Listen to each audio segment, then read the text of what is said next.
Greetings. Good life. Well, I'm going to read the next thing for you from my Benevolent Magic blog. This was originally published on Saturday, November 5th of 2005, and it's called Long Touch Homework, Part 2, 3, and more. Now, those of you who've begun the homework for Long Touch, here is Part 2. Now that you have been able to feel at a distance something that you cannot actually touch, it is time to put this into practice by doing the next level of homework. For those of you who can go outside, I would like you to look at something in the distance, preferably having nothing man-made in between your line of sight and what you are looking at. If you must wear glasses or other corrective lenses, then all right. You can still try it. But if there are electrical wires as far as you can tell between what you are looking at and your own eyes, try to look someplace else. If you must be indoors, then look at something farther away, as far away as possible, and as neutral as possible, say a blank wall, for instance. It could have an object on it, and for those of you who must be indoors, then reach towards that and follow its contours as best you can, feeling it as well as you can from a greater distance than the first level of homework. Ideally, though, for those of you who can be outdoors, and you don't have to be standing right on the ground, you can, if it is necessary, to be at a higher level.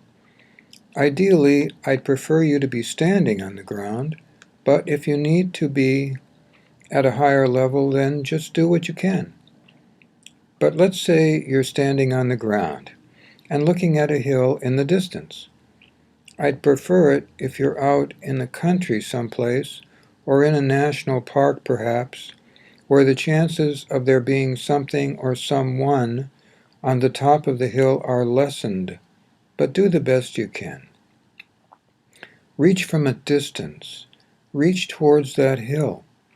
Remember that you are trying to feel something that you can't actually physically touch, but you have done the homework before, so you know what to do. If it is, as far as you can tell, a tree or a rock, touch it from a distance.